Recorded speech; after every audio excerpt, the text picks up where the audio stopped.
The dust of Elkhorn Ridge settled on everything, a fine brown powder that clung to window panes and the hems of ladies' skirts. It was the dust of late autumn, dry and restless, stirred by a wind that carried the first sharp bite of winter from the distant, snow-dusted peaks. In the year of our Lord, 1873, that same wind whispered through the town with news of the upcoming wedding. Ada Lorne, the town's schoolteacher, was to marry Mr. Elijah Webb, a man whose wealth was as solid and sprawling as the land he owned. At the Mercantile, the talk was of little else. Bolts of cream-colored silk had been ordered all the way from Cheyenne, and the pastor's wife spoke in reverent tones of the Webb family, silver being polished for the occasion. It was, everyone agreed, a fine match. Mr. Webb was a pillar of the community, a man of quiet dignity and considerable means. And Ada, well, Ada was their own. She had come to them 5 years ago, a slip of a girl with haunted eyes and a spine made of iron, to take over the schoolhouse after the last teacher had fled the isolation. In that time, she had earned their respect. She was compassionate with the children, steadfast in her faith, and carried herself with a grace that seemed to rise from some deep, hidden well of strength. But beneath the polite murmurings, another story was told in quieter tones, a piece of gossip worn smooth with the telling. The women remembered a different Ada, the one who had first arrived not as a teacher, but as the daughter of a hopeful homesteader. They remembered her laughter, which had once been as free and clear as the creek in springtime, and they remembered the boy who had been the cause of it, Colt Maddox. His name was a ghost on their tongues. He and Ada had been promised to each other, their love a wild, bright thing that seemed as natural as the sunflowers turning their faces to the sun. Then, 5 years ago, he had ridden out of Elkhorn Ridge without a word, leaving nothing behind but a cloud of that same restless dust and a silence that had shattered Ada Lorne. For months, she had withered. The light in her eyes had gone out, and the town had watched, pitying and helpless, as she broke. But Ada had not stayed broken. She had buried her father and her younger brother, Samuel, within a year of each other. And then she had buried her heart. She had rebuilt herself, piece by careful piece, into the serene, capable woman who was now to become Mrs. Elijah Webb. The townsfolk admired her for it, but they never forgot the cost. They knew that the smile she gave her fiancé never quite reached the sorrow that still lived behind her eyes. The man who had put it there rode back into town on a Tuesday. He came from the west, a lone figure moving at a steady, unhurried pace against the vast, unforgiving landscape. He was no longer the boy who had left. This man was lean and hard, forged by sun and wind and hardship into something sharp and dangerous. His face, shadowed by the brim of a sweat-stained hat, was a map of hard miles and harder fights. A faint, silvery scar cut through his left eyebrow, a permanent mark of a life lived on the razor's edge. He rode a rangy buckskin that looked as tired and resilient as its owner, and he led a pack mule bearing a modest roll of belongings. He was Colt Maddox, and he had come back to a place he never thought he would see again, to settle a debt to a dead man, an old rancher, a man who had been a father to him when he had none, had passed and left him a small parcel of land bordering the old Lorne homestead, a final, binding tie to a past he had tried his best to outrun. Inside the schoolhouse, the air was warm and smelled of chalk dust and drying ink. Ada was demonstrating to a young girl how to properly form the letter G. Her voice was low and patient, her hand gently guiding the child's. Like a circle, you see, Mary, then a little seat for it to sit on. The girl giggled, and Ada smiled, a genuine, unguarded smile that was reserved only for her students. It was in that moment of peace, as she glanced out the window toward the main street, that she saw him. The world tilted. The air in her lungs turned to stone. Her hand, still resting on the little girl's, began to tremble. It couldn't be. It was a trick of the light, a phantom conjured from 5 years of buried grief. But the man dismounted in front of the livery, his movements achingly familiar, and the sun caught the line of his shoulders, the set of his jaw. It was him. Her knees went weak, and she gripped the edge of the desk to keep from falling. Her throat closed, and the gentle sounds of the classroom, the scuff of a boot, a whispered secret, the scratch of slate on pencil, faded into a roaring silence in her ears. He was not supposed to be here. He was a ghost, a memory, a wound she had convinced herself had finally scarred over. But ghosts weren't real, and some wounds, she was learning, never truly healed. The news of Colt's return spread through Elkhorn Ridge like a prairie fire. By the time he'd seen to his horse, the whole town knew. Windows were suddenly being washed, stoops swept, anything to provide a vantage point. The whispers that had been dormant for years were resurrected, charged with fresh speculation. What was he doing back? Had he come for Ada? The thought was a scandalous thrill. Elijah Webb heard the news from his foreman and went directly to the schoolhouse. He found Ada standing stiffly by the window, her back to the room, her hands clasped so tightly her knuckles were white. The children had been dismissed early, their excited chatter about the mysterious stranger fading as they scattered toward their homes. "Ada," Elijah said, his voice calm, measured. He was a man who prided himself on his control. She didn't turn. "He should not have come back, Elijah." "He has no business here," he agreed, moving to stand beside her. His gaze followed hers to the livery, where Colt was speaking with the stablemaster. Elijah was a handsome man, with clear blue eyes and hair the color of wheat, but next to the raw, weathered presence of Colt Maddox, he felt polished and pale. He saw the way Colt stood, easy and grounded, a man who belonged to the wildness of the land, and a cold knot of resentment tightened in his gut. He had offered Ada security, respectability, a life free from the poverty and pain that had marked her youth. He had given her everything, but he knew, with a certainty that ate at him like acid, that he had never been able to touch the part of her heart that still belonged to the ghost who had just ridden back into town. "I will speak to the sheriff," Elijah said, his tone hardening. "Find out his purpose. If he means to cause trouble—" "He will not cause trouble," Ada whispered, though she wasn't sure if she believed it. She finally turned to face him, her expression a careful mask of composure. "It does not matter. It was a long time ago. It has nothing to do with us." Elijah searched her face, looking for reassurance he could not find. He saw the faint tremor in her lip, the darkness in her eyes that had not been there that morning. He placed a proprietary hand on her arm. "Of course not, my dear. I will handle it." Colt had no intention of handling anything, after seeing to his horses. He walked not toward the saloon or the hotel, but up the slight rise at the edge of town where the cemetery lay. The wind was stronger here, whipping at his coat as he moved between the weathered wooden crosses and leaning headstones. He found the graves easily, side by side beneath a lonely juniper tree. One was for Ada's father, a good man worn down by bad luck. The other, smaller one, was for Samuel. Colt took off his hat, his fingers tracing the crudely carved name on the wooden marker. Samuel Lorne. Gone too soon.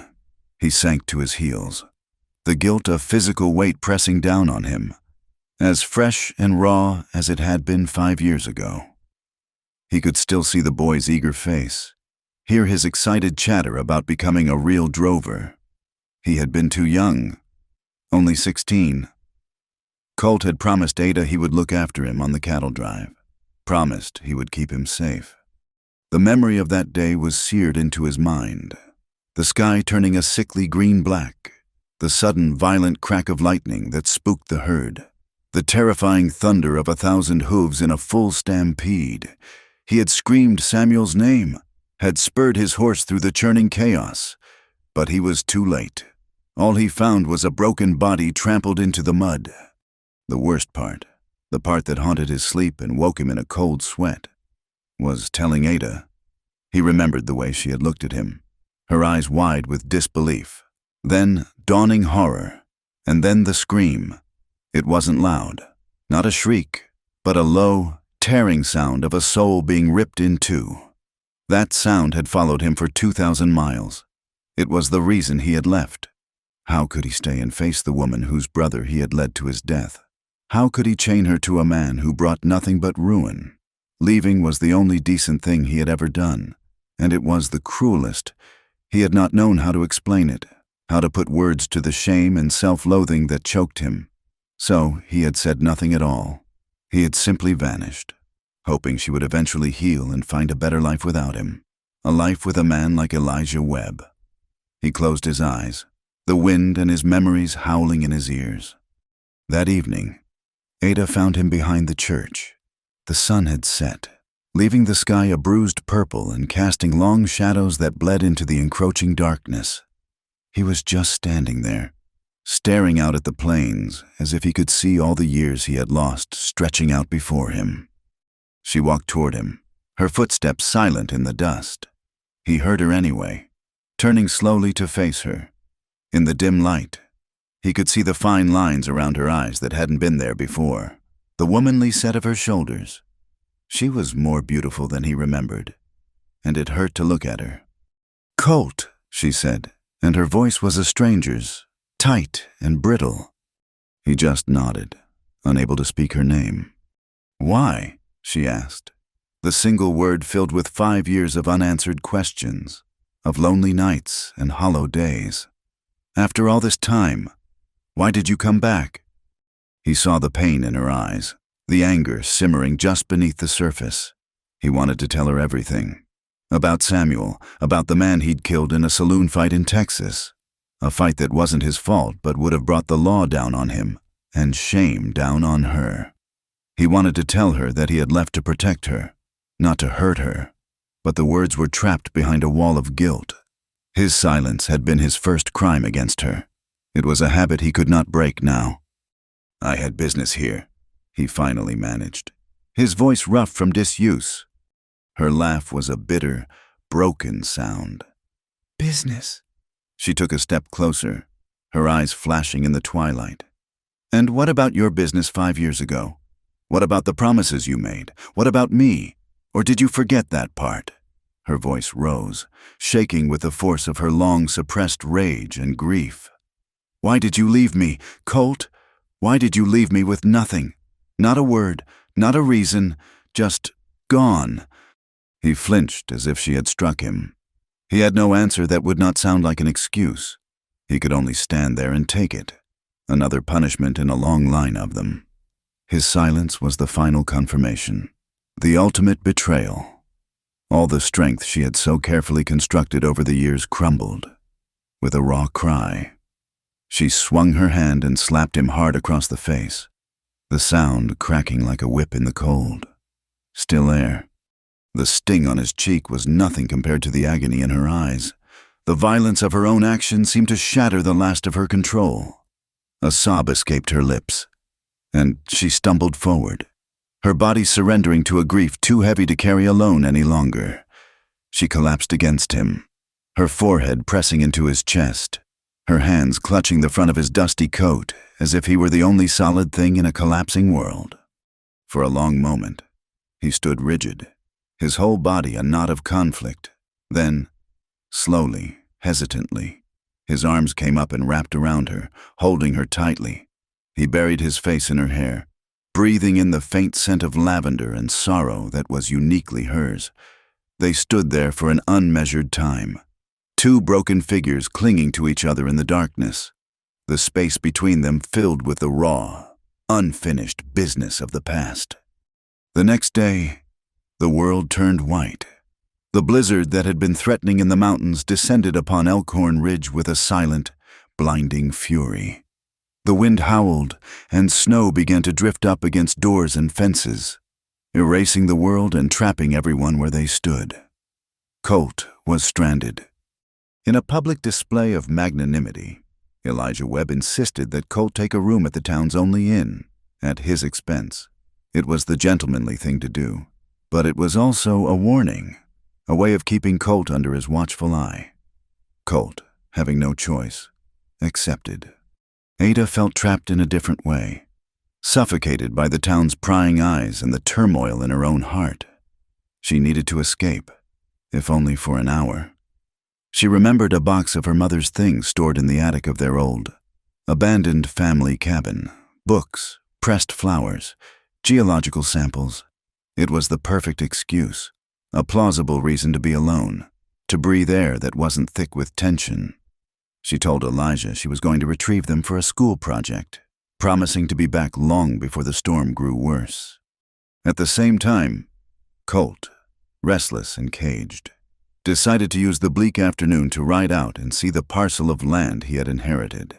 He had been told it bordered the old Lorne property. He needed to see it, to understand this last, strange tie that bound him to this place.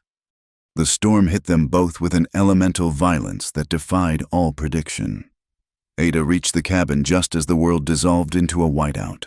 The wind tore the reins from her numb fingers, and her horse, spooked and terrified, bolted into the swirling snow. She stumbled inside the cold, dark cabin, her heart pounding with fear. Miles away, Colt was caught in the same blinding vortex, disoriented, his horse struggling through the rapidly deepening drifts. He was on the verge of succumbing to the cold when he saw it. A faint, dark shape through the curtain of snow. A structure, shelter. He urged his horse forward, his body numb, his hope a flickering ember. With the last of his strength, he pushed open the heavy wooden door and fell inside, shaking with cold and exhaustion. He looked up, his eyes adjusting to the gloom, and saw a figure huddled by the cold, stone hearth. The figure looked up at the same moment, a gasp of shock echoing in the small, silent space. It was Ada. The wind slammed the door shut behind him, and the howl of the blizzard was their only companion. They were alone, trapped together in a cabin full of ghosts. The cabin was a cold, hollow thing, a shell of memory and sorrow. It held the scent of wood smoke long gone cold and the faint, lingering perfume of Ada's mother, a ghost of lavender and dried herbs. This was where she had died, in this very room, during a winter much like the one now raging outside. The thought settled in Ada's chest, a stone of ice. To be trapped here, with him, felt like a cruelty orchestrated by fate itself. The single room was a repository of every loss she had ever suffered. Her mother's last breath, her brother's lost future, and the boy who had once filled this space with his easy laughter. Now, a hardened stranger whose presence was a constant, aching reminder of the girl she used to be. Colt moved with a quiet efficiency that spoke of years spent in harsh conditions. He found the flint and steel on the mantelpiece and, with a few sure strikes, coaxed a spark to life in the tinder he gathered from a dry wood box. A small flame flickered, fragile at first, then grew stronger, casting dancing shadows on the rough-hewn walls. They worked in silence, a man and a woman who knew each other's souls but had become strangers. He broke the larger logs over his knee, the sharp crack echoing the tension between them. She swept the hearth with a worn broom, the rhythmic scrape a desperate attempt to impose order on the chaos that had just consumed her world. They did not look at each other. To look was to acknowledge, and to acknowledge was to feel. It was safer to focus on the fire, on the growing circle of warmth that pushed back the encroaching cold but did nothing to thaw the frost between them. The first night was an exercise in endurance. The blizzard shrieked outside, a wild beast clawing at the walls, and the cold seeped through the chinks in the logs. Ada took the single cot in the corner, pulling a threadbare quilt up to her chin. Colt laid his bedroll on the opposite side of the hearth, as far from her as the small room would allow. He lay facing the fire, his back a rigid wall of denial. Sleep was impossible. Every gust of wind sounded like an accusation. Every pop and crackle of the fire was a question left unanswered. The space between them was a chasm, a vast and empty plain filled with 5 years of unspoken words. Sometime in the deep hours before dawn, when the darkness was at its most absolute, her voice, small and strained, cut through the noise of the storm. My mother loved the sound of the wind, she said, her words addressed to the ceiling. She said it was the mountain's way of singing. Colt did not move, but his entire body went still, listening. She sat right there, by the fire, Ada continued, her voice a near whisper. Even when she was too weak to get up, she'd ask Father to carry her to the chair. She'd watch the flames. She said she was trying to memorize the warmth for where she was going.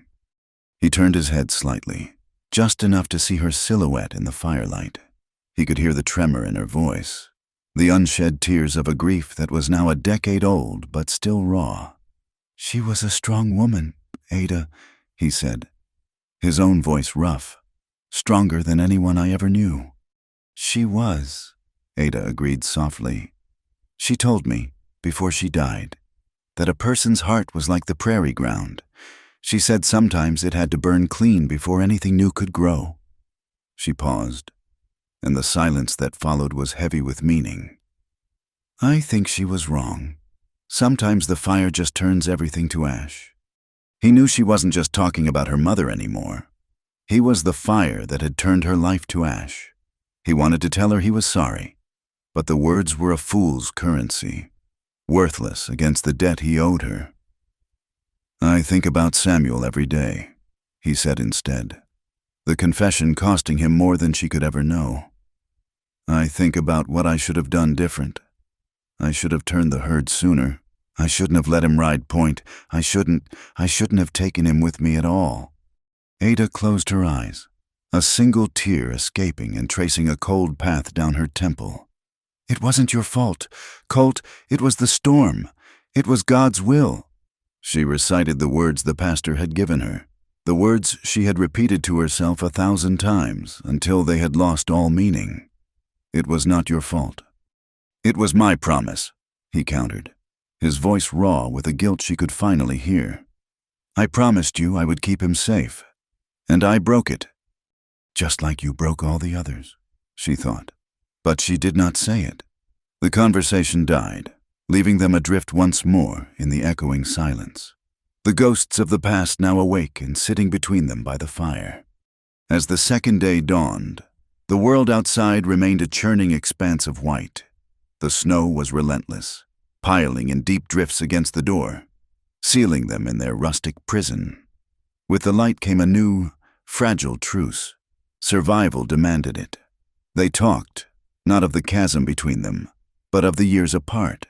She spoke of her students, of the small triumphs of teaching a boy to read or a girl to cipher.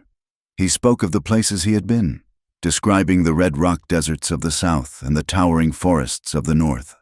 But his stories were hollow, scrubbed clean of the violence and loneliness that had been his only true companions. He told her nothing of the nights spent sleeping with a gun in his hand, of the hunger that gnawed at his belly, or of the faces of men who had wanted him dead. And he certainly did not tell her of the night in a dusty cantina deep in Texas territory. The memory rose in him, unbidden, as he watched her carefully portion out the last of the bread she had brought with her. It had been 3 years ago. He had been working a cattle drive, and the trail boss had paid them off in a town that was little more than a collection of adobe shacks and thirsty men. He had been in the saloon, nursing a single whiskey, trying to stay invisible, when a man named Finn, the arrogant, cruel son of the local land baron, had accused a young Mexican boy of cheating at cards. Finn had drawn his pistol, his eyes alight with a drunkard's malice. Colt had seen the boy's terror, the same wide-eyed fear he had seen on Samuel's face just before the stampede. He hadn't thought. He had just moved. He'd knocked Finn's arm aside as the gun went off, the bullet splintering the bar. Finn, enraged, had turned on him. There was a struggle, a blur of grunts and flying fists. They had crashed through a table, and in the chaos, Finn's own knife, drawn from a sheath on his belt, had ended up buried in its owner's chest. It was self-defense. Everyone in the saloon had seen it. But Finn's father owned the town, the sheriff, and the judge. By morning, there was a bounty on Colt's head for murder. He had fled into the night, the brand of an outlaw seared onto his name, That was when he had truly understood that he could never go back. To return to Ada would be to bring his ruin to her doorstep. To love her was to destroy her. His silence, which had shattered her heart, had been his only way of protecting her future, of allowing her the chance to find a good, clean life with a man whose name was not a curse. "Why are you looking at me like that?" Ada's voice pulled him from the bloody memory. "Like what?" he asked, his focus sharpening on her face. "Like you are 1,000 miles away," she said, her gaze steady. "Like you are looking at a ghost." The fragile truce shattered. The weight of his secrets pressed down on him, and the confinement of the cabin began to feel like a closing fist. "Maybe I am," he said, his tone harder than he intended.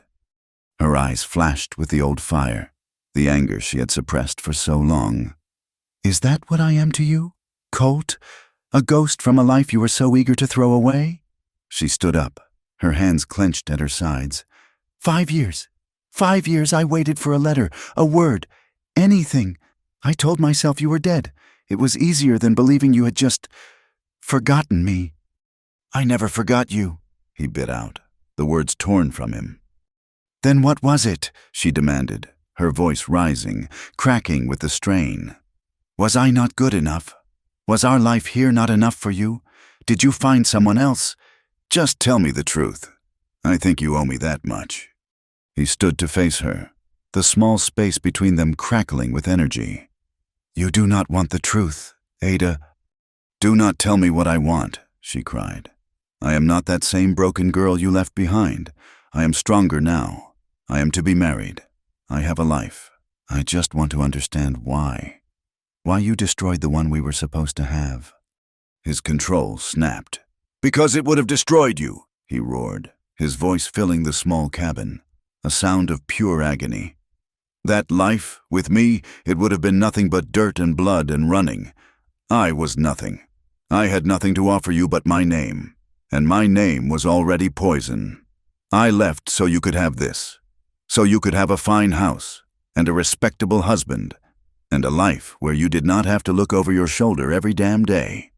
He was breathing hard, the confession leaving him exposed and raw, but he hadn't told her the whole truth, only the edges of it, and it wasn't enough. "You did not leave to save me," she whispered, her face pale, her eyes wide with a pain so deep it stole his breath. "You left because you were a coward. You were afraid. It was easier to run than to stay and fight. You did not think I was strong enough to stand beside you." Her voice broke on a sob. "You did not think we were worth fighting for." The accusation hit him harder than Finn's fist ever had. He saw the truth of it from her side. He had made a choice for her, had judged her strength and found it wanting, had denied her the right to face the fire with him. He had tried to be noble, and instead, he had been a thief, stealing her future and her trust. The fight went out of him, replaced by a wave of crushing defeat. He watched as the last of her carefully constructed composure crumbled. Her anger dissolved, leaving only the vast, deep well of her grief. A shuddering sob escaped her, and then another. Her hands came up to cover her face as 5 years of unshed tears finally broke free. She sank onto the cot, her body racked with a storm of sorrow that rivaled the one outside. He stood frozen for a moment, the sound of her weeping tearing him apart. Then, he crossed the room in 2 strides and knelt before her. He gently pulled her hands away from her face. "Ada," he whispered, his voice thick with regret. He didn't know what else to say. He reached out, his calloused, trembling hands cupping her face, his thumbs wiping away the tears that streamed down her cheeks. She leaned into his touch, her resistance gone, and collapsed against him, her head falling onto his shoulder as she sobbed into his coat. He wrapped his arms around her, holding her tightly, protectively, as if he could somehow absorb her pain and make it his own. He held her with trembling hands, a man holding the shattered pieces of the only precious thing he had ever known. The storm raged for a 3rd day, but inside the cabin, the weather had changed. The fight had drained them, leaving a quiet, shared exhaustion in its wake. There were no more questions, no more accusations, They moved around each other with a new, somber awareness. The space between them was no longer a chasm of anger, but a landscape of shared sorrow. Their food was gone. The last of the bread and jerky had been eaten. Hunger was a dull ache in their bellies. Colt took his knife and went out into the blinding white, into the brief lulls between the gale-force winds. He showed Ada how to find the supple branches of a young willow and how to bend them into snares, his large hands guiding her smaller, colder ones. He showed her where to place them, along the sheltered paths where a snowshoe hare might run. There was an intimacy in the shared task, in the quiet instruction, in their mutual reliance. Later, as they huddled by the fire, she noticed a long tear in the shoulder of his canvas coat. She retrieved a small sewing kit from her satchel, a needle, a thimble, a spool of dark thread, and set about mending it while he wore it. Her stitches were small and neat, a line of perfect order against the frayed and worn fabric of his life. He sat impossibly still, watching her head bent in concentration, the firelight catching the gold in her hair. The simple, domestic act was more intimate than any touch, a painful, tender gesture that spoke of a life they might have had. That evening, as the wind began to die down, Ada looked into the flames and smiled a sad, wistful smile. "Do you remember the night of the summer barn dance?" she asked, her voice soft. "The year before you left." He remembered. He remembered every second of it. "It was so hot inside," she recalled, her eyes distant. "And the fiddler was playing too fast. You took my hand and led me outside, down to the creek. You said the stars were better music anyway." "They were," he murmured. "We took off our boots and danced in the grass," she said, her voice cracking with a longing that was almost palpable. "Barefoot, there was no music, but I could hear it. I could hear it in the way you held me." She finally looked at him, her eyes shining with unshed tears. "I have not felt that safe since—" He watched her as if she were the sun, the moon, and all the stars she spoke of, the only light he had ever known in a lifetime of darkness. The air grew thick, heavy with memory and regret. He saw not the poised schoolteacher or the wealthy man's fiancée. He saw his Ada, the girl with wildflowers in her hair and a universe of dreams in her eyes. And he knew, with a certainty that settled deep in his bones, that he had made the worst mistake of his life. He moved, slowly, closing the small distance between them. He raised a hand and gently brushed a stray piece of hair from her cheek, his fingers lingering on her soft skin. She did not pull away. She leaned into his touch, her eyes fluttering shut. It was an invitation, a surrender. He lowered his head, and their lips met. The kiss was hesitant at first, a question asked after a lifetime of silence. It was soft, tasting of wood smoke and tears. Then, something broke in both of them. The hesitation vanished, consumed by a desperate, starving hunger. The kiss deepened, becoming fierce, demanding, a release of 5 years of repressed longing, of anger and sorrow, and a love that had refused to die.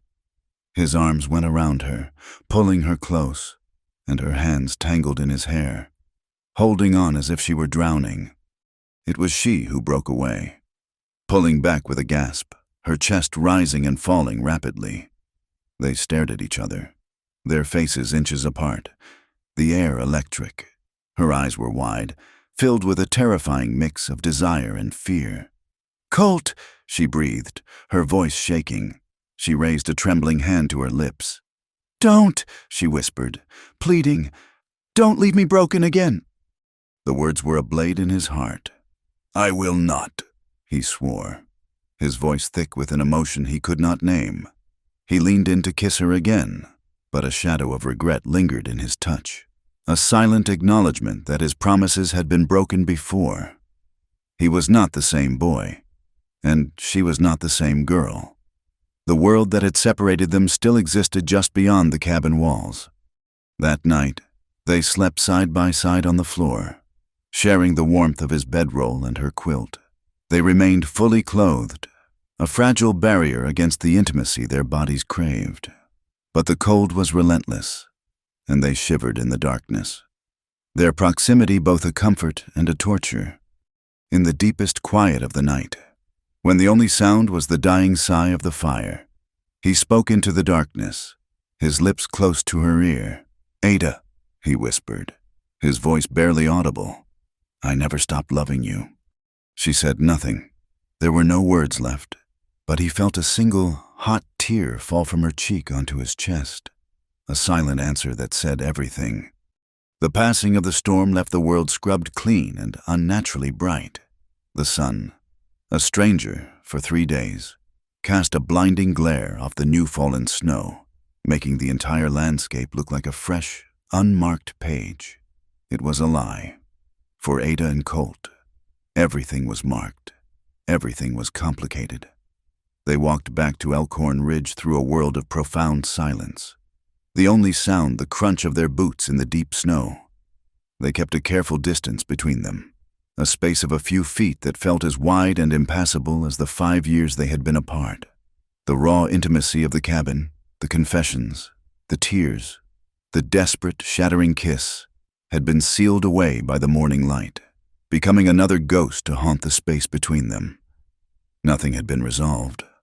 If anything, the fragile piece of their separate lives had been irrevocably broken. As the first buildings of the town came into view, Ada felt a familiar mask settle over her features. She pulled her shawl tighter, straightened her spine, and became Miss Lorne, the schoolteacher, a woman of quiet dignity and impeccable composure.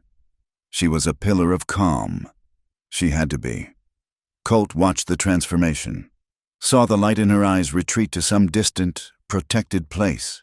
He, too, retreated into himself, his shoulders setting in a hard line, his gaze becoming shuttered and guarded.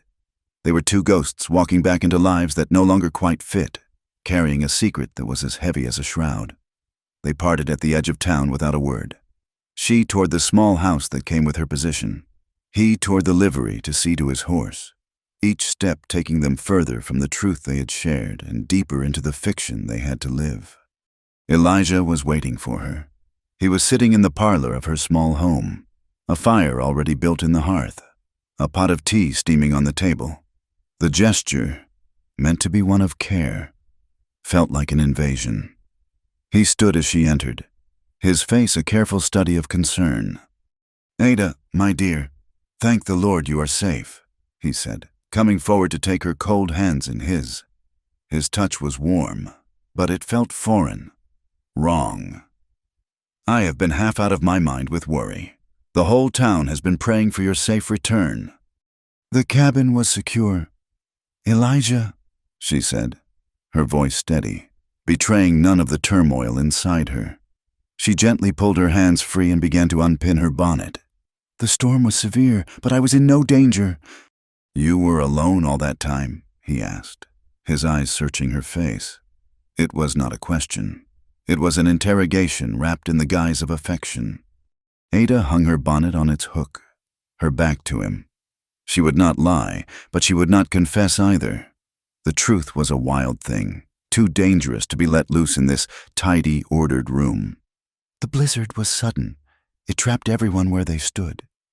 Mr. Maddox also sought shelter at the cabin. He was caught on the trail when the storm hit. She said his name as if he were a passing stranger, the name of a man who had done nothing more than share a roof for a few nights. A chilling stillness came over Elijah. The pretense of warmth in his eyes vanished, replaced by something cold and hard as frozen iron. "Maddox," he repeated, the name an insult on his tongue. "How convenient. For him." He took a step closer, his voice dropping to a low, possessive murmur. "And what did you and this drifter speak of for 3 days and 3 nights? Ada, old times, perhaps?" She finally turned to face him, her chin held high. "We spoke of survival, Elijah, of staying warm and waiting out the storm. That is all." He knew she was not telling him everything. He could see it in the slight tremor in her hands, in the way her gaze refused to meet his for more than a second. He did not press her further, not with words. Instead, He reached out and took her arm, his grip just a little too tight, a silent claim of ownership. "Of course," he said, his smile not reaching his cold eyes. "I am simply relieved you are unharmed. We must not allow this unfortunate incident to cast a shadow over our wedding plans." But a shadow had been cast, and it was long and dark, and in that moment, Ada felt the chill of it touch her soul. Elijah had grown cold, and his love, which had once felt like a safe harbor, now felt like a cage. Colt, meanwhile, was feeling the bars of a different kind of cage close around him. He needed money. He had no intention of staying in Elkhorn Ridge a moment longer than necessary, and the land left to him by Old Man Hemlock was his only asset. He went to the office of Judge Peterson, the circuit judge who handled all legal matters in the county. The judge was a portly man with silver hair and a gold watch chain stretched across his ample vest. He was also Elijah Webb's uncle. "Maddox," the judge said, peering at him over a pair of spectacles. "I was sorry to hear of Hemlock's passing. He was a good man, if a bit eccentric. What can I do for you?" "I have the deed to the land he left me," Colt said, placing the document on the polished desk. "I mean to sell it. I need you to file the paperwork. Make it official so I can find a buyer." The judge picked up the deed, his fleshy fingers tracing the signature. He pursed his lips and hummed thoughtfully. "Ah, yes, the old C-Bar H quarter section. A fine piece of grazing land. There is, however, a small complication." "What complication?" Colt asked, his patience already wearing thin.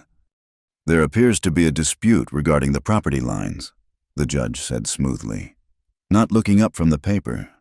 "A survey from 10 years ago conflicts with the original claim filed in 71, and Webb's summer pasture adjoins it. He has expressed some concern in the past about water rights from the creek that runs through both properties.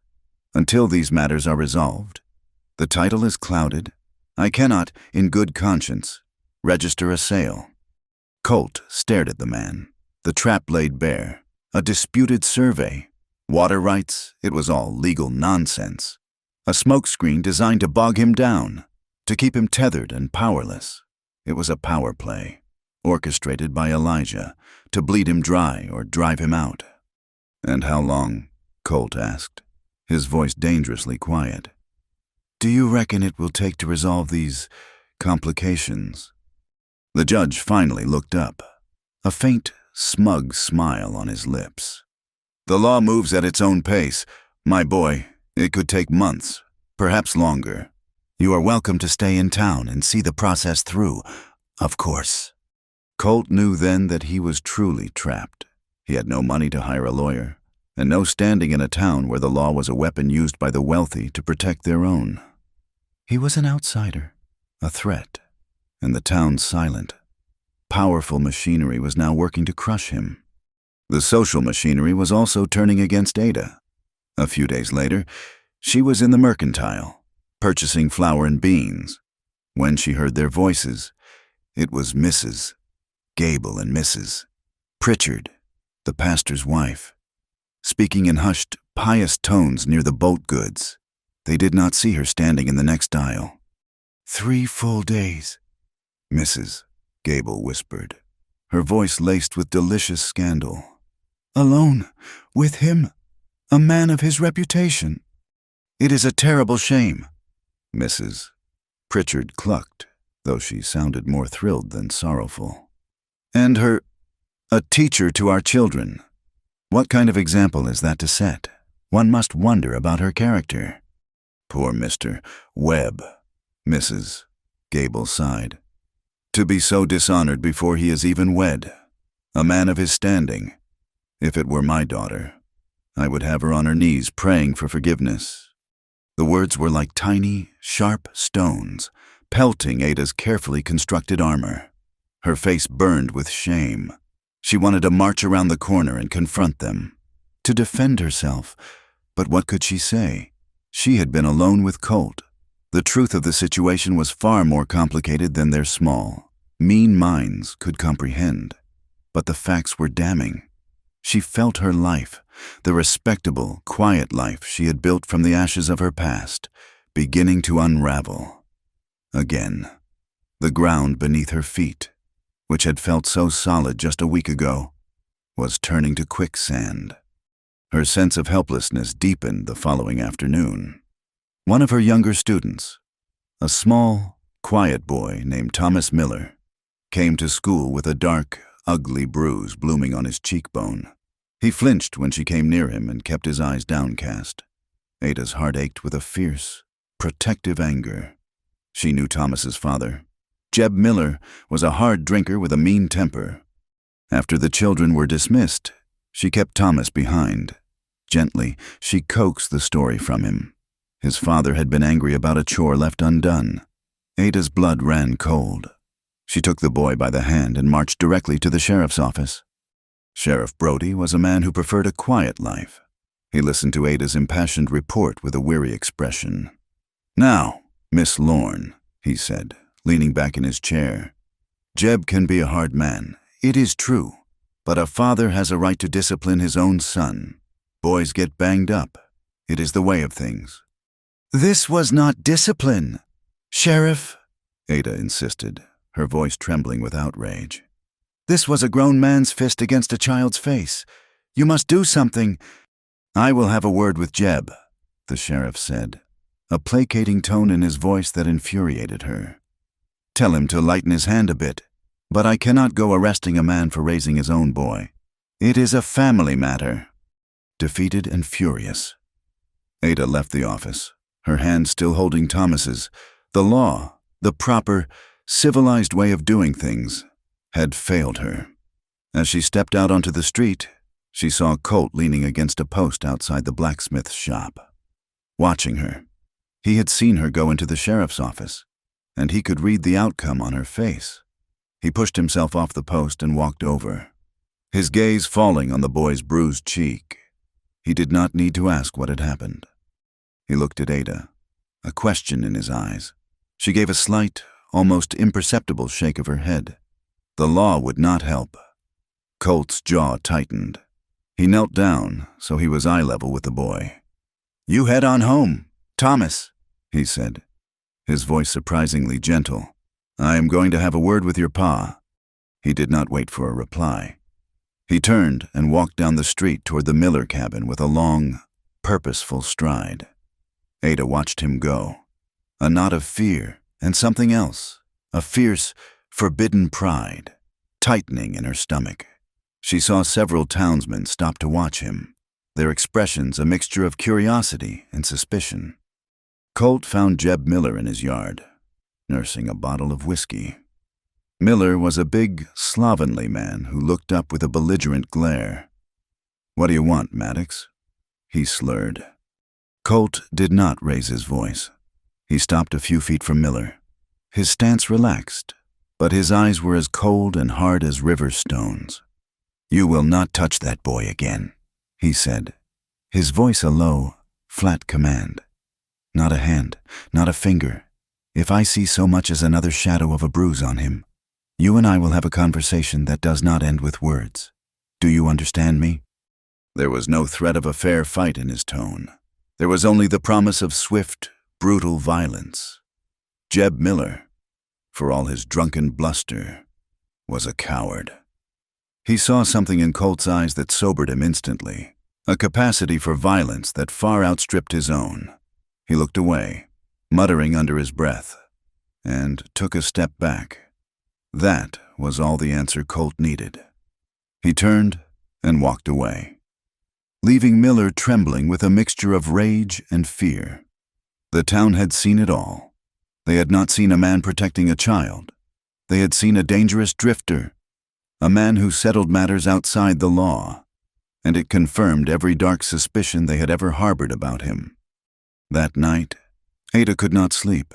The events of the day churned in her mind, the whispers in the store, the sheriff's indifference, the cold look in Elijah's eyes, the quiet, deadly intensity on Colt's face. She felt as if she were being pulled apart, sometime after midnight, unable to bear the confines of her small house. She wrapped a shawl around herself and slipped out into the cold, silent streets. She did not know where she was going until she found herself standing before the livery stable. A single lantern cast a pale, golden light from within. She pushed open the heavy door and stepped inside. The air was warm and smelled of hay, leather, and horses. Colt was there, in an empty stall, currying his buckskin with long, slow strokes. He looked up as she entered, his expression unreadable in the dim light. They stood in silence for a long moment, the only sounds the soft snuffling of the horses and the frantic beating of Ada's own heart. Finally, she walked toward him. "I wanted to thank you," she said, her voice barely a whisper. "For Thomas." He just nodded, his attention returning to the horse. "Somebody had to." She stood beside him, so close she could feel the warmth radiating from his body. She watched his hands as they moved over the animal's flank, strong, capable hands that had held her with such trembling tenderness in the cabin. Without thinking, she reached out and laid her hand over his hand stilled beneath hers. The contact was electric, a jolt of memory and longing that arced between them for a breathless second. He turned his hand over and laced his fingers through hers. Then the fear rushed in, cold and sharp. She pulled her hand away as if she had been burned. "I cannot," she whispered, taking a step back. "Colt, I am not the same girl you knew, the one who danced barefoot in the grass. She is gone. You broke her. I have spent 5 years putting the pieces back together, and they do not fit the same way." She looked at him, her eyes pleading for him to understand. "You cannot save me now." He stopped his work and turned to face her fully, his expression serious, his gaze so intense it felt as if he were looking directly into her soul. He took a step closer, closing the distance she had tried to create. "Ada," he murmured, his voice low and rough with emotion. "I do not want to save you. I just want to stand beside you." His words struck her with the force of a physical blow, breaking down the last of her defenses. He was not offering to rescue her. He was offering to be her equal, to share the burden. He was offering the one thing she had never realized she so desperately needed. Tears welled in her eyes, blurring the lantern light into a golden haze. She took a shaky step forward, and then another, until she was standing before him, her hands resting hesitantly on his chest. He did not move. He let her come to him. Slowly, he raised his hands and cupped her face, his thumbs gently stroking her cheeks, and then he lowered his head and kissed her. It was not like the desperate, hungry kiss in the cabin. This was something else entirely. It was a kiss of infinite sadness and profound need, a kiss that acknowledged all the pain that lay between them. They were two lonely, broken souls, finding a moment of solace in a world that had offered them none. Slowly, with a tenderness that made her ache, he led her to a pile of fresh hay in an empty stall. They sank down together, never breaking their kiss. Their movements were slow, trembling, freighted with the weight of all the years and all the sorrows. They made love with a quiet, desperate urgency, their bodies trying to say what their words never could. It was a coming together not of triumphant passion, but of a shared, aching vulnerability. In the warm, golden darkness of the stable, surrounded by the gentle sounds of sleeping animals, they held on to each other as if they were the only two people left in the world. Afterward, as they lay tangled together in the sweet-smelling hay, the reality of what they had done settled over them. Ada rested her head on his chest, listening to the steady, strong beat of his heart. The future was a terrifying, unknown country. Nothing had been fixed, but for the first time in 5 years, she did not feel utterly alone.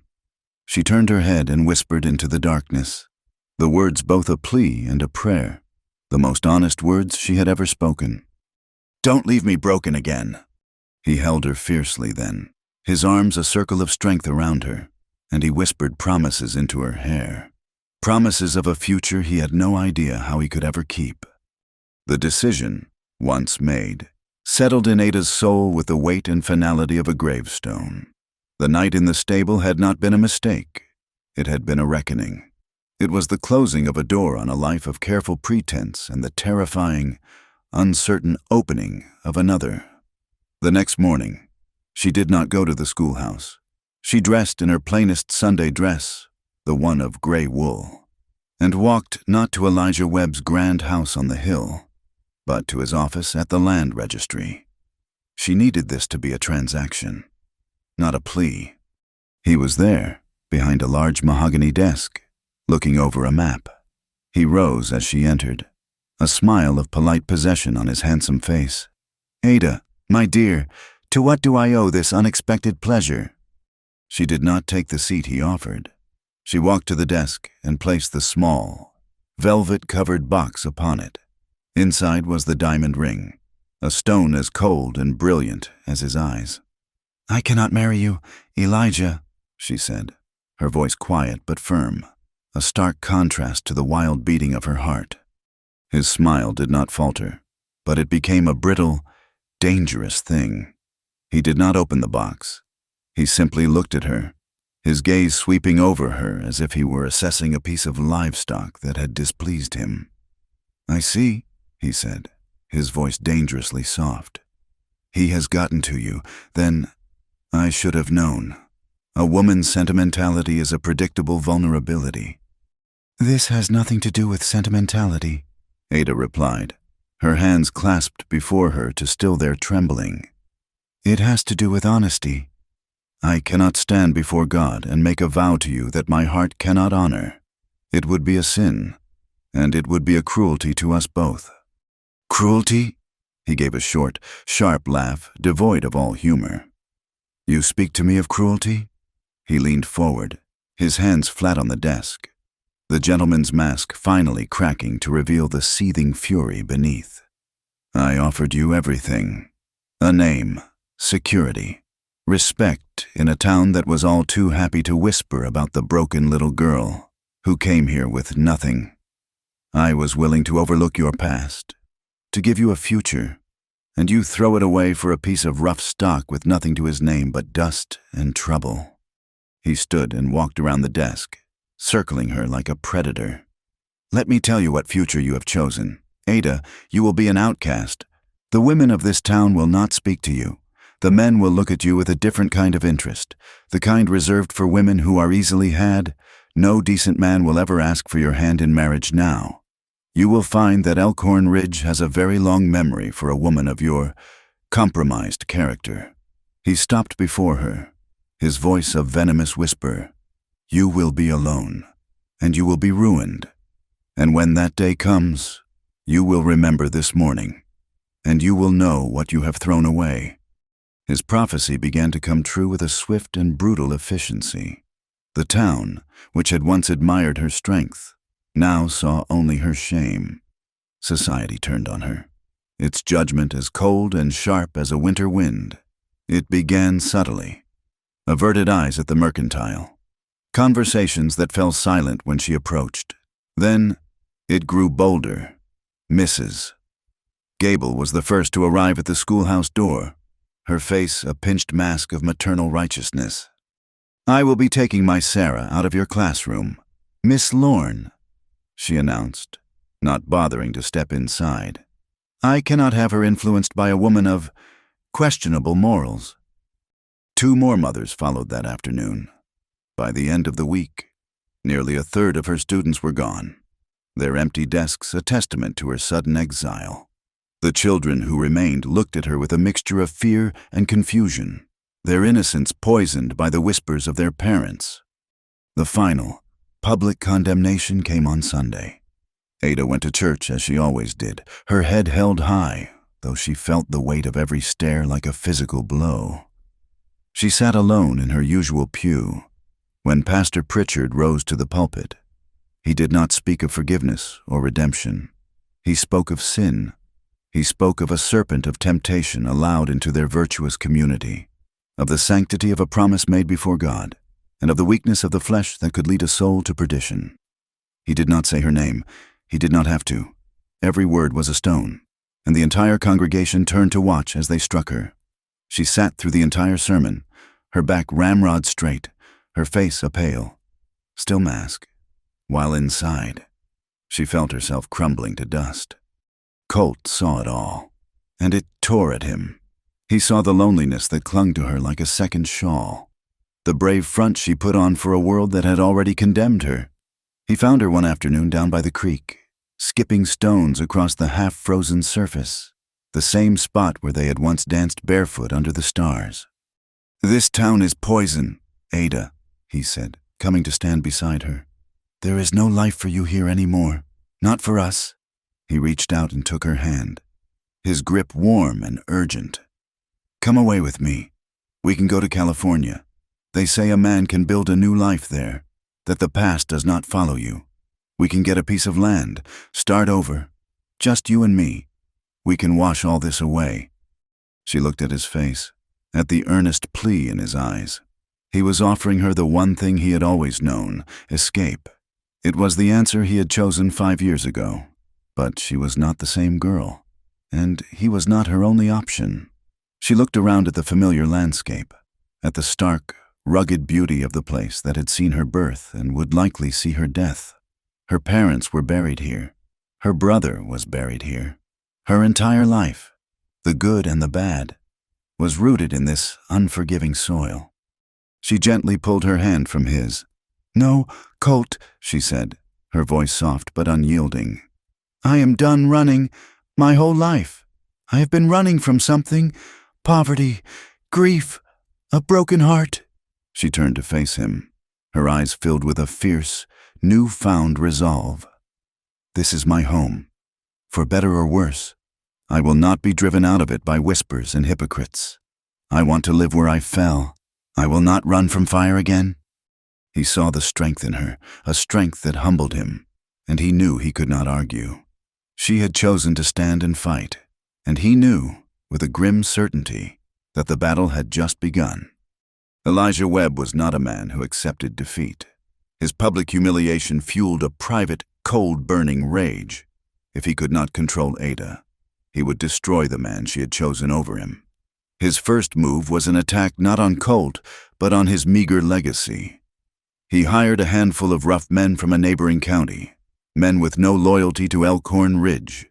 Under the cover of darkness, they rode out to the small parcel of land Colt had inherited from Hemlock. They cut down fences, scattered the small herd of cattle that had been left to him, and fouled the well with a dead animal. It was an act of petty, vicious destruction, designed to send a clear message. Colt discovered the damage the next day. The sight of the ruined fences and the lost cattle filled him not with despair, but with a cold, clear fury. He rode directly to the sheriff's office. Sheriff Brody listened to his report, chewing on the end of a cold cigar. "Sounds like rustlers. Maddox," he said, his eyes avoiding Colt's. "It happens. A bad run of luck. It is hard to prove who did it. There is not much I can do. You and I both know this was not rustlers," Colt said, his voice dangerously low. "This was Elijah Webb." The sheriff shrugged, a picture of deliberate indifference. "Mr. Webb was in town all day yesterday. I saw him myself. He has upstanding citizens who will vouch for him. You, on the other hand, you have a reputation. You start making wild accusations against a man like Elijah Webb, and you will be the one who ends up in a cell." The dismissal was absolute. The law was, as always, a tool for the powerful. There would be no justice here. Colt turned and walked out of the office. His course set. If the law would not help, he would seek his own kind of justice. He found Elijah at the saloon, holding court at a corner table with Judge Peterson and 2 other prominent landowners. The room was thick with smoke and the low murmur of conversation. When Colt pushed through the swinging doors, a sudden silence fell. Every man in the room turned to look at him. Colt ignored them. He walked directly to Elijah's table, stopping before it. He was not armed. He had left his gun belt at the livery. This was not a gunfight. This was more personal. "You took something from my land, Webb," Colt said, his voice carrying through the silent room. Elijah looked up at him, a slow, arrogant smirk spreading across his face. He leaned back in his chair, the picture of a man in complete control. "You are mistaken. Maddox, you are a trespasser. You have no land here." "The fences are down," Colt continued, his voice flat, devoid of emotion. "The cattle are gone." "A shame," Elijah said with a mock sigh. "The frontier can be a harsh place for a man who does not belong." That was all. That was the spark. Colt's hand moved so fast it was a blur.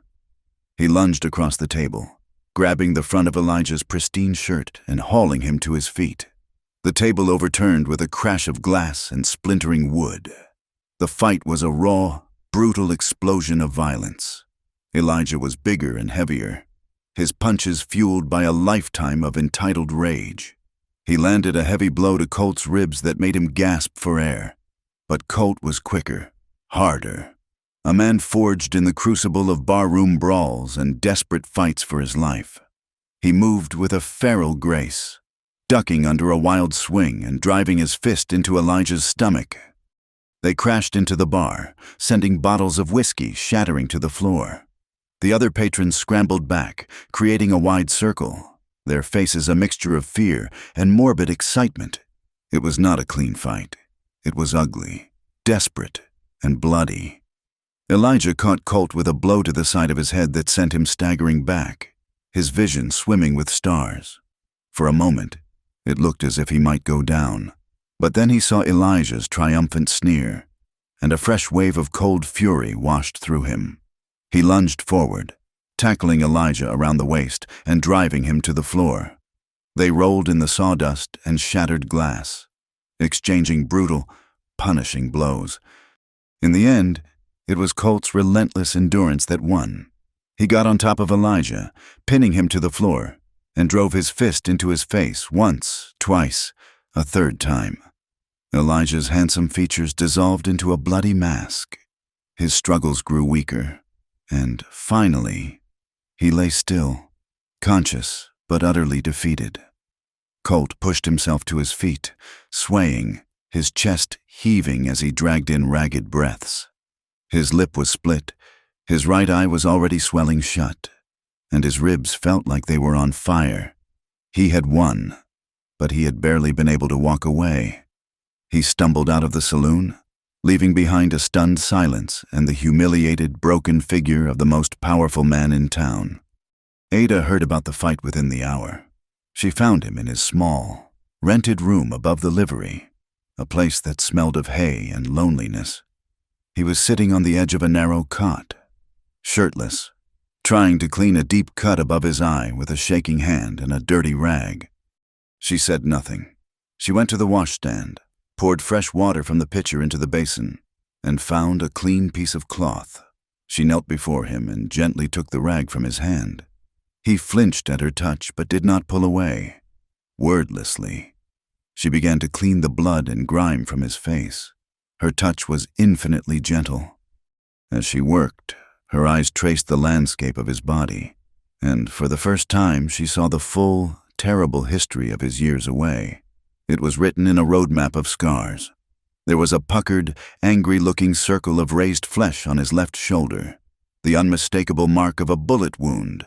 Below it, on his ribs, was a strange, mottled patch of skin, slick and shiny, the remnant of an old, severe burn.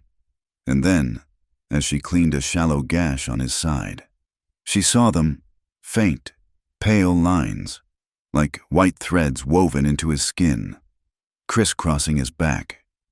Whip marks. A silent, choking sob caught in her throat. Each scar was a chapter in a story he had never told her, a testament to a life of pain and violence she could barely imagine.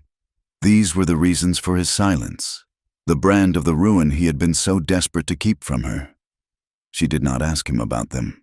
The story was there, etched into his skin. Hot tears welled in her eyes and fell, unheeded, onto his chest.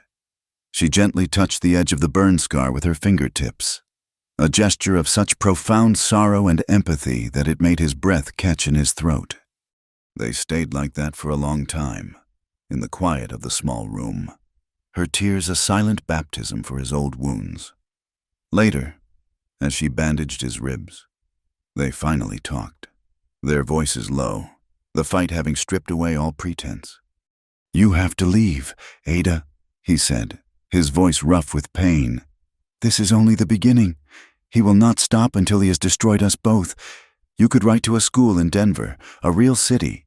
You could be safe there, build a new life, away from all this." He was trying to protect her, to give her the escape he had always believed was the only answer, even if it meant losing her forever. She finished tying the bandage and looked him in the eye, her own gaze clear and steady despite the tears. "I am not going anywhere. Colt," she said softly, "I told you, I am not running anymore." She took his bruised and battered hand in hers. "I only want to be where you are." The truth of their situation hung between them, a stark and impossible reality.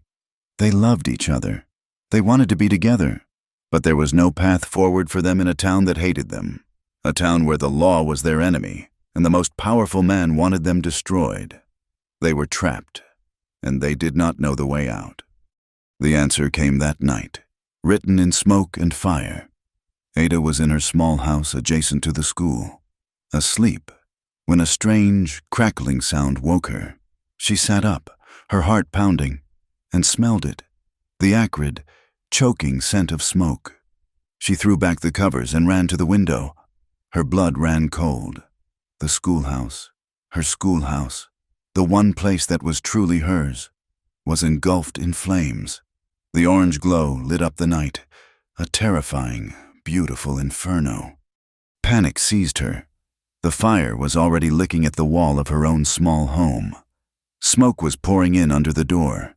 She ran to it, but the heat was a solid wall, driving her back. She was trapped. She choked, her lungs burning, the room swimming in a black haze. This was it. This was the fire she had refused to run from, and it was going to consume her. Suddenly, the front door splintered, kicked open with a tremendous crash. A dark figure loomed in the doorway, silhouetted against the roaring flames. It was Colt. He had seen the glow from his window and had run, his own injuries forgotten. He charged through the smoke, wrapped his heavy canvas coat around her, and lifted her into his arms as if she weighed nothing. He carried her out into the cold, clear night air, away from the heat and the smoke. They collapsed together on the snow-covered ground, coughing, gasping for breath, their faces smeared with ash. The entire town was gathering, their faces illuminated by the terrible, destructive light. Ada looked at the schoolhouse, at the collapsing roof and the hungry flames that consumed every book, every desk, every piece of the life she had so carefully built. It was all gone. And then she saw him, standing at the edge of the crowd, away from the others, was Elijah Webb. His face was calm, impassive, watching the inferno with a quiet satisfaction. He was a silhouette against the flames he had created. In that moment, Ada knew, and she knew that everyone else standing there, watching her life burn to the ground, knew it too. The fire burned for most of the night, a hungry, roaring beast that consumed Ada's life and spat the ashes into the cold night sky. When dawn broke, gray and bleak, all that remained of the schoolhouse was a blackened skeleton, its charred ribs reaching toward a mercilessly clear sky. The adjacent house where she had lived was a smoking ruin. Ada had lost everything, not just her home and her meager possessions, but her livelihood, her purpose, the last tangible symbol of her place in the community of Elkhorn Ridge. She stood in the snow, wrapped in a blanket someone had given her, and watched the last wisps of smoke curl into the air. She felt nothing. The fire had burned away the anger and the fear, leaving behind a cold, hollow emptiness. She was a ghost, haunting the ruins of her own life.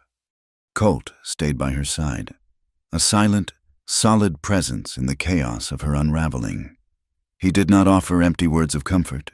He simply stood with her, a shield against the curious, pitying and condemning stares of the townspeople who had gathered. He heard their whispers, the same poison that had been dripping into the town's well of decency for weeks. A terrible tragedy. Mrs. Pritchard murmured to a neighbor, her voice dripping with false sympathy. But what can one expect when you invite sin into your life? It is a cleansing fire that often follows. She brought it on herself, another woman agreed, nodding sagely. Tempting a good man like Mr. Webb and carrying on with that drifter. The Lord does not look kindly on such wantonness. The whispers followed Ada as Colt led her away from the smoldering ruins. She was taken in by the blacksmith's wife, a kind, stout woman who asked no questions and offered a warm bed. But the charity felt like another form of judgment. Within a week, the town council, led by a generous donation from Elijah Webb, announced that they had already sent for a new teacher from back east, a woman of impeccable reputation and solid Christian values. Ada had not just been burned out. She had been replaced, erased as if she had never existed. Colt felt a familiar, sickening weight settle in his soul. He was a curse, a walking plague. He had ridden back into Ada's life, and just as he had always feared, he had brought ruin with him. The thought was a physical torment, a fresh agony laid upon the old, scarred wounds of his past. One afternoon, unable to bear the sight of Ada's vacant eyes or the town's smug cruelty, he rode out to the small cemetery on the hill. He knelt in the snow before Samuel's grave, the wind whipping his hair across his face. He rested his forehead against the cold, rough wood of the marker. "I'm sorry, kid," he whispered, his voice breaking. "I am so sorry." The words were for the boy, but they were also for the sister. He had failed them both, in every way a man could fail. He had led one to his death and the other to her ruin. A dry, racking sob escaped him, then another, until he was on his knees in the snow, his shoulders shaking with a grief so profound it felt like it was tearing him apart. He felt as if every life he touched was destined to turn to ash in his hands. Ada was withering, the fire inside her, the one that had forged her strength from the grief of her family's death and the pain of Colt's abandonment, had finally gone out. She moved through her days in a fog of apathy.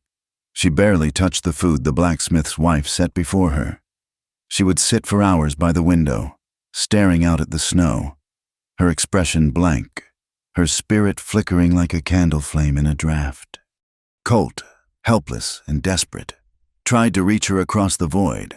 One day, he rode for hours into the sheltered, south-facing canyons where the snow had begun to melt and found a patch of early spring wildflowers, tiny purple blossoms pushing their way through the frozen earth. He brought them to her, a small, fragile offering of hope. She took them without a word, her fingers tracing the delicate petals for a moment before she set them aside, her eyes remaining distant and empty. He did not give up. He spent 2 days working in the blacksmith's shop. He took a few pieces of salvaged lumber from the burned-out schoolhouse, planks that were scorched and blackened but still solid at their core. He planed them, sanded them, and fitted them together with a craftsman's care. He carved her a small, simple desk, its surface smooth as glass, its lines clean and true. He carried it to her room and placed it by the window. It was more than a piece of furniture. It was a prayer. It was his hope that she might find a reason to sit down, to pick up a pen, to begin again. She looked at the desk, at the dark, fire-kissed patterns in the wood, and for the first time in days, he saw a flicker of something in her eyes. It was not hope. Not yet. It was memory. It was pain. But it was something. That evening, she ate a few bites of the stew he brought her. It was clear they could not stay in town. Her presence was a scandal, and his was a threat. Every day. Sheriff Brody watched him with narrowed, suspicious eyes. The blacksmith and his wife were kind, but their home was not a sanctuary. There was only one place to go. The cabin. Colt spent a week repairing it. He patched the chinks in the logs, repaired the door that he had broken, and built a proper set of shelves near the hearth. He brought their meager belongings out on his pack mule, her few remaining clothes, the wildflowers in a jar, the new desk. He moved her there on a day when the sun was warm and the snow had begun its steady retreat, revealing the damp, dark earth beneath. The cabin was quiet, distant, a world away from the suffocating judgment of Elkhorn Ridge. It was a place of ghosts, but they were their ghosts, and in the shared silence, they began to find a fragile peace. The turning of the season seemed to signal a turning in their own lives. The snowmelt trickled in 1,000 tiny streams down the hillsides. The birds returned, their songs a bright, cheerful thread in the fabric of the morning. And slowly, like the wildflowers in the canyon, something began to grow between them again. It was a passion born not of desperation and need, but of a deep, quiet intimacy. They worked side by side, gathering firewood, setting traps for rabbits, making the small cabin a home. In the long, quiet evenings, they would sit by the fire, and he would watch her, a silent guardian against the darkness that had tried to claim her. And one evening, she sat down at the small desk he had built for her. She dipped a pen in ink and, by the light of the fire, she began to write. At first, it was just lessons, simple arithmetic problems, spelling lists, the familiar rhythms of her old life. But then, it became something more. She began to write stories, fables about brave little animals who stood up to big, cruel ones. And she began to write letters, not to anyone in particular, but to an imagined audience of women like herself. Women who had been broken, who had been shamed, who had been cast out. She wrote of strength, of resilience, of the importance of holding on to one's own dignity when the world tried to strip it away. As she wrote, the light began to return to her eyes. She was not just healing, she was being forged into someone new, someone stronger than the fire. Their peace was not to last. Elijah Webb was not a man to let a matter rest. His public humiliation in the saloon, followed by Ada's clear choice to be with Colt, had festered into a venomous obsession. He could not let Colt win. He went to Sheriff Brody with a story. He claimed that he had seen Colt Maddox lurking around the schoolhouse on the night of the fire. He suggested that Colt, a known troublemaker with a grudge against the town, had set the fire himself in a fit of pique, perhaps even in a twisted attempt to play the hero and win Ada's sympathy. It was a flimsy accusation, but in a town already primed to believe the worst of Colt, it was enough. Sheriff Brody, accompanied by 2 deputized townsmen, rode out to the cabin. "Colt Maddox," he said, his hand resting on the butt of his pistol. "I have a warrant for your arrest on suspicion of arson." Colt and Ada stood in the doorway, stunned. "That is a lie," Ada said, her voice ringing with outrage. "He was with me. He saved my life." "An accomplice's testimony is not exactly reliable, Miss Lorne," the sheriff said with a sneer. "You will come with us, Maddox, peacefully." Colt looked at Ada. At the fear and fury in her eyes, he knew he could not fight his way out of this. It would only make him look guiltier. He had to go. "It is all right, Ada," he said, his voice calm. "The truth will come out." But as they tied his hands and led him to a horse, he felt a cold dread settle in his heart. Elijah had twisted the law into a noose, and it was now tightening around his neck. They had him in a cell for 2 days. The news of his arrest solidified the town's opinion. He was a villain, a fire starter, a threat to their peaceful lives. Ada was now the fool who had thrown her life away for a criminal. The condemnation was nearly absolute, but not quite. On the 3rd day, an unlikely visitor came to the sheriff's office. It was Silas Croft, an old, grizzled rancher who lived a solitary life in the hills north of town. He was a man of few words and unshakable integrity, one of the few men in the county who had never been in Elijah Webb's pocket. He had been a friend of Old Man Hemlock's, and he had a quiet respect for Colt. "Brody," Silas said, his voice a low rumble. "I heard you arrested the Maddox boy for the schoolhouse fire." "That is right, Silas," the sheriff said. "We have a reliable witness." Silas spat a stream of tobacco juice into a nearby spittoon. "Well, you have another one now. I was up on the ridge that night, tracking a mountain lion that had been after my calves. I had a clear view of the town. I saw 3 men, on horseback, behind the schoolhouse just before the fire started. They tossed something, torches, looked like, and then they rode out hard, heading east." The sheriff shifted uncomfortably. "Did you recognize these men?" "I recognize the horses," Silas said. His eyes narrowed. "They were from the web spread, and one of the men, I am fairly certain, was that foreman of his, the one with the scarred-up face. It was not the Maddox boy. He came running from the livery after the fire was already going." The sheriff paled. Silas Croft's word was as good as gold in this county. He was a man who did not lie. The story threw the entire case into doubt, and it pointed a finger directly at Elijah Webb. The town, which had been so united in its condemnation, began to divide. Some, like Mrs. Pritchard and her circle, clung to their original judgment. They dismissed Silas as a crazy old hermit, claiming his eyesight was failing. It was easier to believe in Ada's sin and Colt's villainy than to accept that the town's leading citizen was a cruel and vindictive arsonist.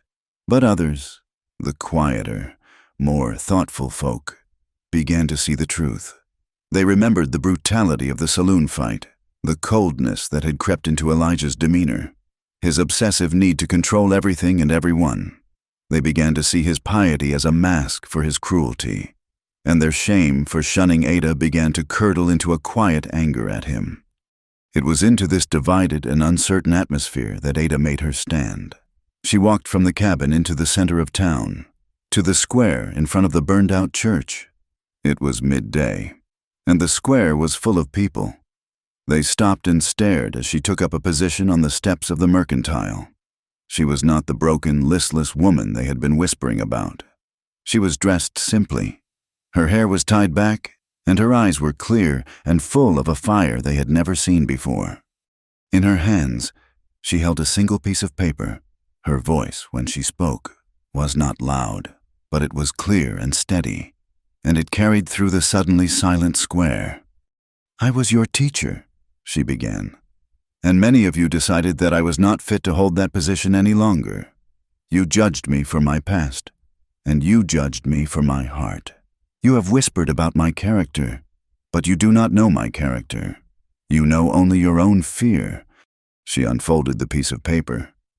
"This is a letter I received from one of my students, a young girl named Lily.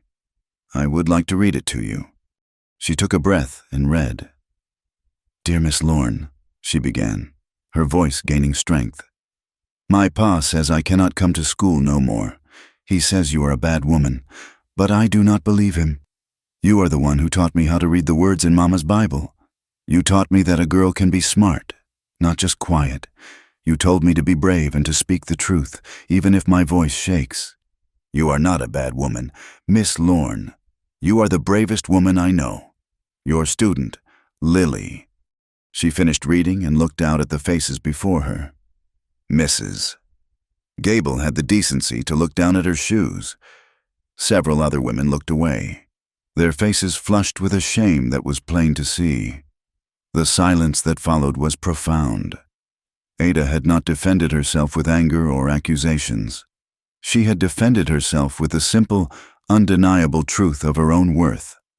She had held up a mirror to the town, and they did not like the reflection they saw. The moment did not heal the divide, but it broke something in the crowd. It broke the spell of their self-righteousness, and in its place, a seed of doubt, and for some, a seed of profound regret, began to grow.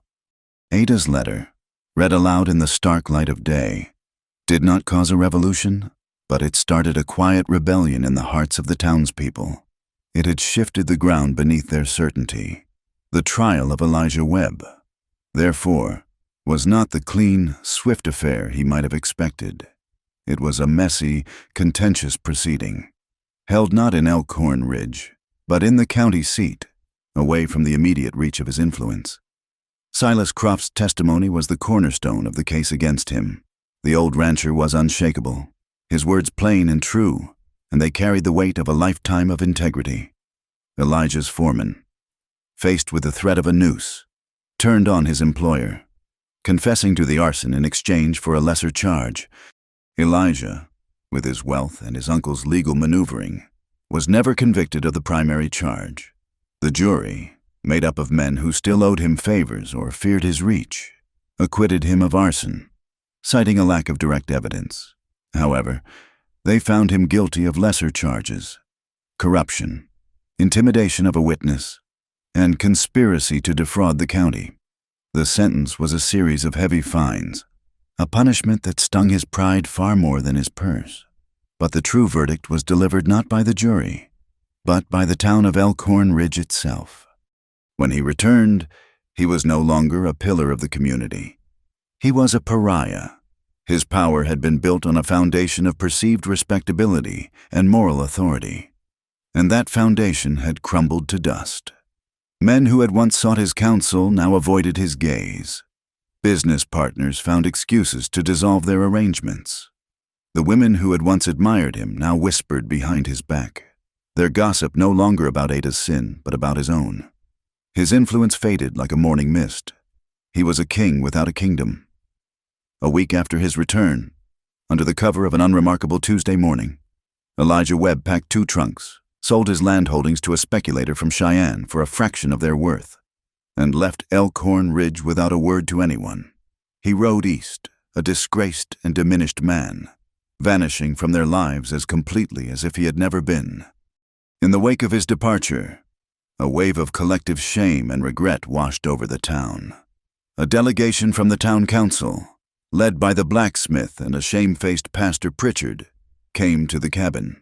They stood shuffling their feet, hats in hand, and formally offered Ada her teaching position back. They spoke of rebuilding the schoolhouse, of making amends, of restoring the town's good name. Colt stood behind her in the doorway, his hand resting on the small of her back, a silent statement of support. Ada listened to their offer, her expression calm and unreadable. The offer was everything she had once thought she wanted: reinstatement, vindication, a return to her respectable life. But the fire had changed her. The ashes of the old schoolhouse had fertilized a new and wilder garden in her soul. "Thank you for your offer," she said, her voice clear and steady. "But I must refuse." A murmur of surprise went through the small group. The pastor cleared his throat. "Miss Lorne, Ada, this is your life, your calling. The children need you." "I agree," Ada said with a small smile.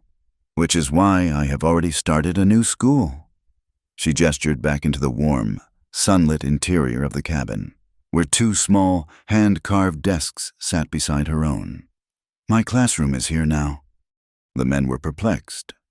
"But who will attend?" the blacksmith asked. "Anyone who wishes to learn," she answered. "Anyone the town has deemed too rough, or too poor, or too different. The girls who are told their minds are not as important as their hands. The boys who are told a book is not as useful as a plow. My school will be for them. It will be for the outcasts." The delegation left in a state of quiet confusion. They had come to offer her forgiveness, and had found, to their astonishment, that she no longer required it. She was building her own world, one that did not need their approval. And so she did. With Colt's help, the cabin was transformed. It was no longer a place of ghosts and painful memories, but a sanctuary of learning and quiet love. Thomas Miller, the boy whose bruised face had started it all, was her first student. His father, sobered by fear of Colt and the town's shifting allegiances, did not object. Lily, the girl whose letter had broken the spell of hate, was the second. Soon, a handful of others followed. Children from the homesteads on the far edges of the valley. Children who had always been on the outside looking in. Spring arrived in a glorious, defiant rush. The hillsides, scarred by the late snows, erupted in a riot of color as Indian paintbrush, lupine, and wild columbine stretched toward the sun. The air grew warm and sweet with the scent of pine and damp earth. Life, relentless and beautiful, was returning to the land, and it was returning to them. In the quiet hours after the children had gone home for the day, Colt and Ada would work together, their lives weaving into a single, strong thread. He taught her how to track a deer, how to read the clouds for a coming storm. She taught him how to read the poetry of Mr. Whitman, his rough voice softening as he spoke the unfamiliar, beautiful words. They were two solitary, wounded creatures learning not just to survive, but to live. The passion that had been born of desperation in the stable now deepened into a love that was as steady and life-giving as the spring sun.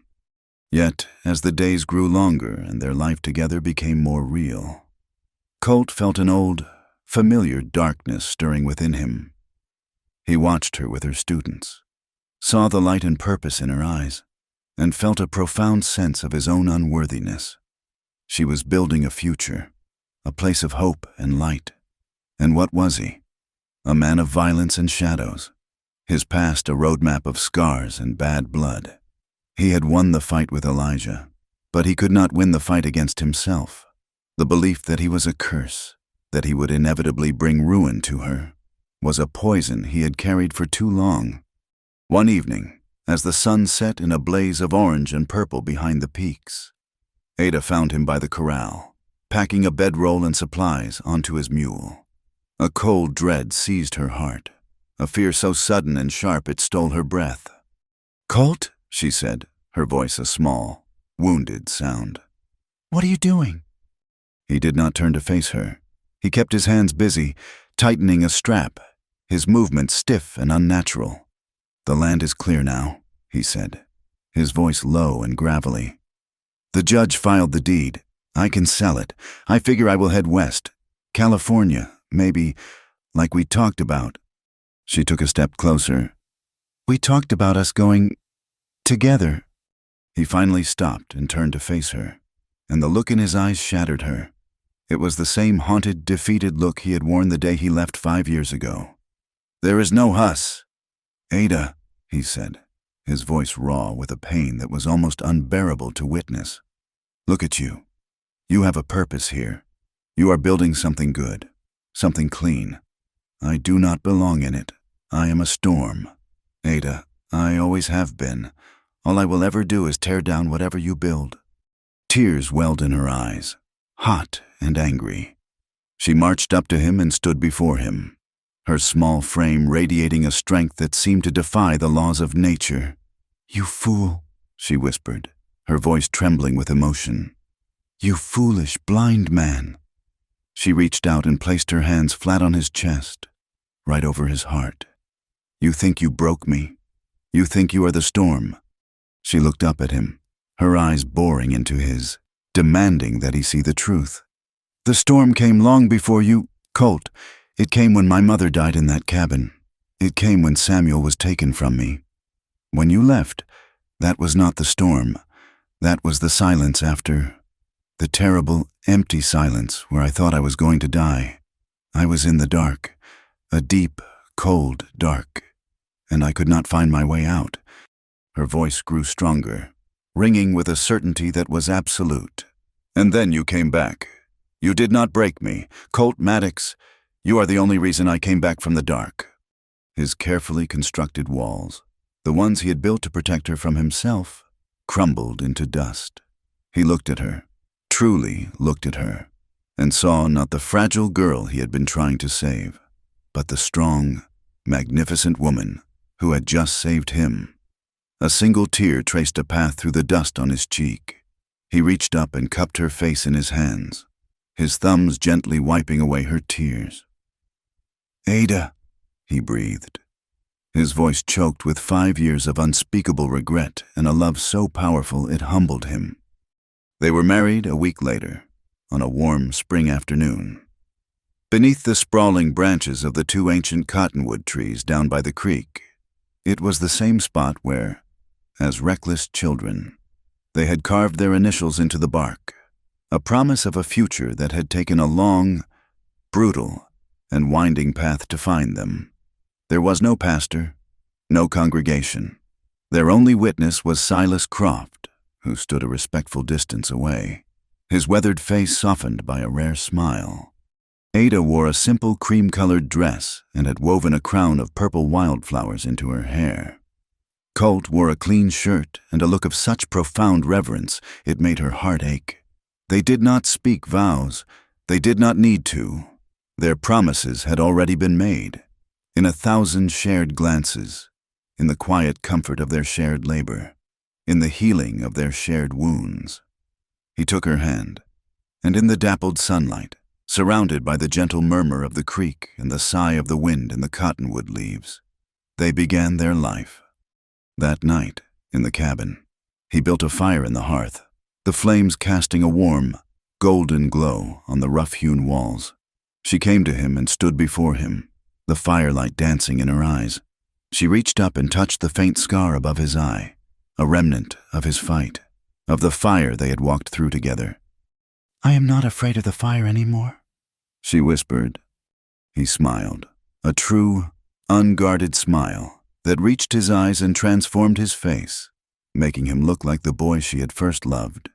He gently took her hand and brought it to his lips, kissing her palm. We already survived it, he replied. He lifted her into his arms and carried her to their bed. They came together not with the desperate, hungry need of their past encounters, but with the slow, deep, healing tenderness of two people who had finally found their way home. They made love as equals, two souls who had been broken and reforged, stronger in the mended places. It was a quiet, sacred act, a confirmation that their love was not a thing of weakness or sentimentality, but a fierce, resilient force that had endured the worst the world could throw at them. As the first pale light of dawn crept over the mountains, casting a soft, gray glow into the cabin, they lay tangled in each other's arms. The town below was quiet, finally at peace, and in the small cabin on the hill, two broken souls, their past not a burden to be forgotten but the very foundation upon which they stood, began again. Thank you for gathering around the campfire with us tonight. We would love to hear where you are listening from in the comments so we can all connect. And be sure to subscribe to the Wild West Campfire channel to share your thoughts in English on this and other stories.